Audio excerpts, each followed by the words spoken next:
सबको एक बार फिर से मसीह यीशु के नाम में जय मसीह की। मैं तेजेश्वर देवांगन आप सभी का इस वीडियो में स्वागत करता हूं। ये वीडियो उन हर एक लोगों के लिए है जो परमेश्वर के वचन को जानना, सुनना और सीखना चाहते हैं। आज की इस वीडियो में हम मत्ती रचित सुसमाचार उसका 3 अध्याय का 13 वचन से लेकर 17 वचन तक अध्ययन करेंगे, जिसमें हम प्रभु यीशु मसीह किस रीति से बपतिस्मा लिया उसे पढ़ेंगे। 13 वचन में लिखा है, उस समय यीशु गलील से यरदन के किनारे यूहन्ना के पास उससे बपतिस्मा लेने आया।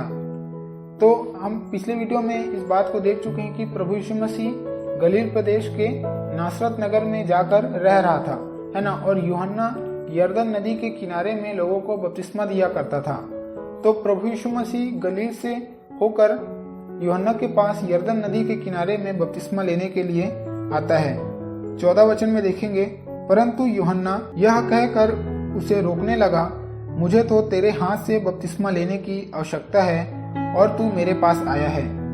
तो हम ये बात जानते हैं कि यूहन्ना भी जो है एक साधारण मनुष्य है और उसे भी जो है पाप क्षमा का जरूरत है ना। तो इसलिए वो प्रभु यीशु मसीह से बोलता है कि मुझे तो तेरे हाथ से बपतिस्मा लेने की जरूरत है। और हम पिछले वीडियो में ये देख चुके हैं कि यूहन्ना प्रभु यीशु मसीह के विषय में गवाही देता है कि प्रभु यीशु मसीह पवित्र आत्मा और आग से बपतिस्मा देता है।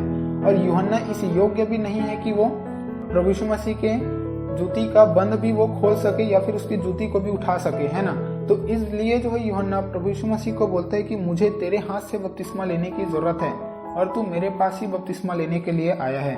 आगे 15 वचन में देखेंगे, यीशु ने उसको यह उत्तर दिया, अब तो ऐसा ही होने दे, क्योंकि हमें इसी रीति से सब धार्मिकता को पूरा करना उचित है। तब उसने उसकी बात मान ली। तो जब यूहन्ना प्रभु यीशु मसीह को रोकता है, तब प्रभु यीशु मसीह उसे उत्तर देता है कि अभी जो है जिस रीति से चल रहा है उसी रीति से अभी चलने दे, क्योंकि हमें धीरे धीरे इसी प्रकार से हर एक धार्मिकता के काम को पूरा करना है। और हम ये बात भी जानते हैं कि प्रभु यीशु मसीह का एक मकसद इस संसार में आने का था कि वो व्यवस्था को पूरा करें, है ना। जिसे हम मत्ती रचित सुसमाचार उसका 5वां अध्याय का 17 वचन में पढ़ सकते हैं, जहाँ पर लिखा है, यह न समझो कि मैं व्यवस्था या भविष्यद्वक्ताओं की पुस्तकों को लोप करने आया हूँ। लोप करने नहीं परंतु पूरा करने आया हूँ। तो जैसा कि यहाँ पर लिखा है कि प्रभु यीशु मसीह व्यवस्था को, जो व्यवस्था में कार्य दिया गया है, उसे प्रभु यीशु मसीह पूरा करने के लिए आया है। लेकिन बपतिस्मा के विषय में व्यवस्था में नहीं दिया गया। व्यवस्था में कहीं पर भी हम ऐसा नहीं पढ़ते कि बपतिस्मा लेना है, या फिर परमेश्वर की ओर से ऐसा कोई आज्ञा नहीं है कि हर एक मनुष्य को बपतिस्मा लेने की जरूरत है। तो प्रभु यीशु मसीह यदि बपतिस्मा ना भी ले तो भी वो व्यवस्था के कार्य को पूरा कर सकते हैं। तो यहाँ पर एक क्वेश्चन उठता है कि प्रभु यीशु मसीह बपतिस्मा क्यों लिया। और हम इस बात को भी जानते हैं कि सारे लोग जो वहाँ थे वो अपने पापों से मन फिराकर यूहन्ना के पास बपतिस्मा ले रहे थे, लेकिन प्रभु यीशु मसीह पाप रहित है, उसमें थोड़ा सा भी पाप नहीं है, तो उसे बपतिस्मा लेने की कोई जरूरत ही नहीं है। लेकिन क्यों प्रभु यीशु मसीह बपतिस्मा लिया, ये भी जो है एक प्रश्न है ना। तो इसे जो है हम मनन करेंगे। तो प्रभु यीशु मसीह के बपतिस्मा लेने के पीछे कुछ कारण हो सकते हैं। उसमें से पहला कारण है कि प्रभु यीशु मसीह बपतिस्मा इसलिए लिया ताकि वो पापी लोगों के साथ, जो हम मनुष्य पापी हैं उनके साथ जो है वो गिने जाएं, या फिर उनके साथ अपनी पहचान को बनाने के लिए जो है प्रभु यीशु मसीह बपतिस्मा लिया।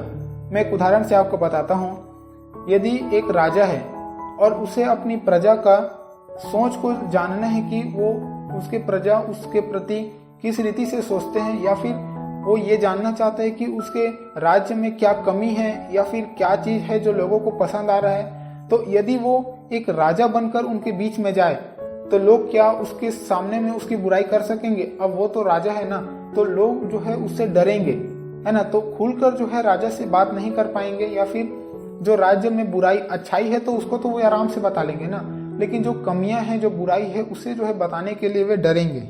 लेकिन वहीं पर यदि राजा एक साधारण मनुष्य उनके स्तर में बनकर अगर वो जाए तो लोग जो है उसे अपने समझकर जो है उससे बातचीत करेंगे और उसे आसानी से जो है अपने बात को जो है वो बांट सकेंगे।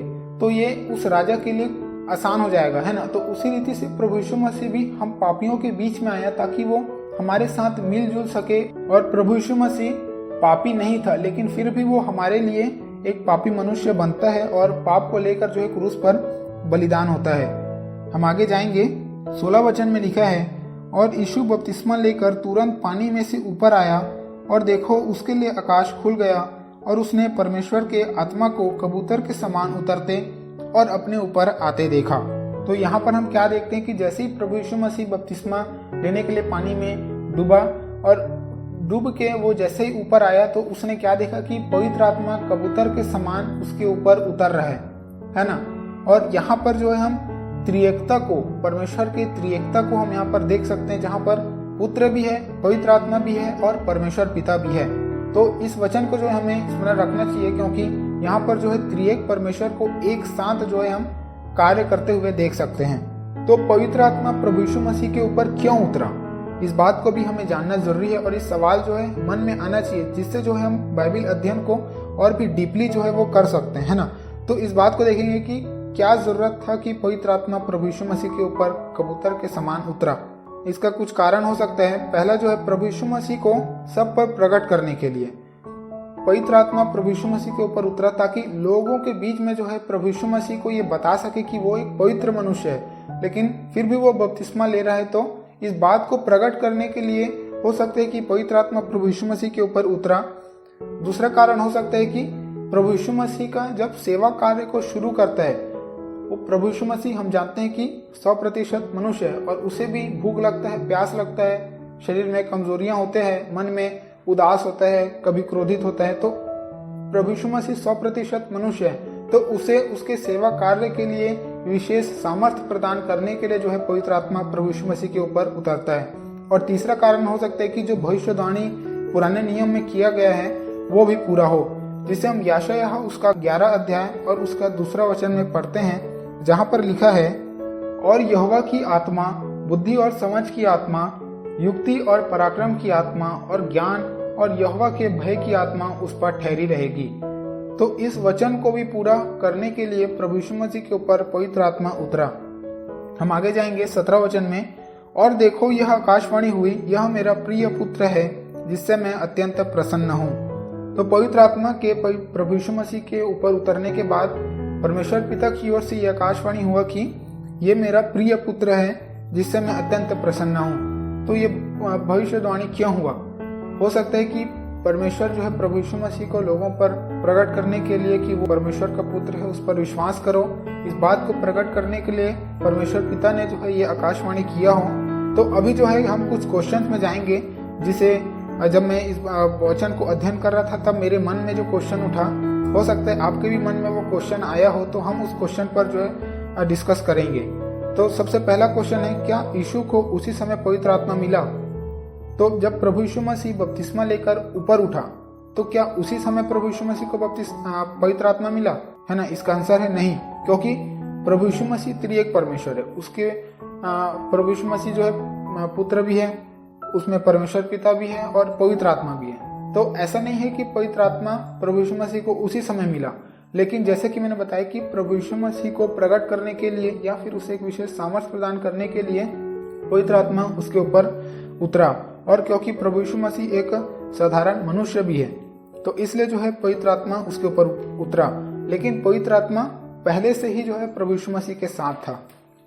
दूसरा क्वेश्चन है, क्या पवित्र आत्मा पाने के लिए बपतिस्मा लेना जरूरी है ना? तो ये बात जो है यहाँ पर हम साफ साफ देख सकते हैं कि जैसे ही प्रभु यीशु मसीह बपतिस्मा लेकर उठा तभी जो है पवित्र आत्मा उसके ऊपर आया।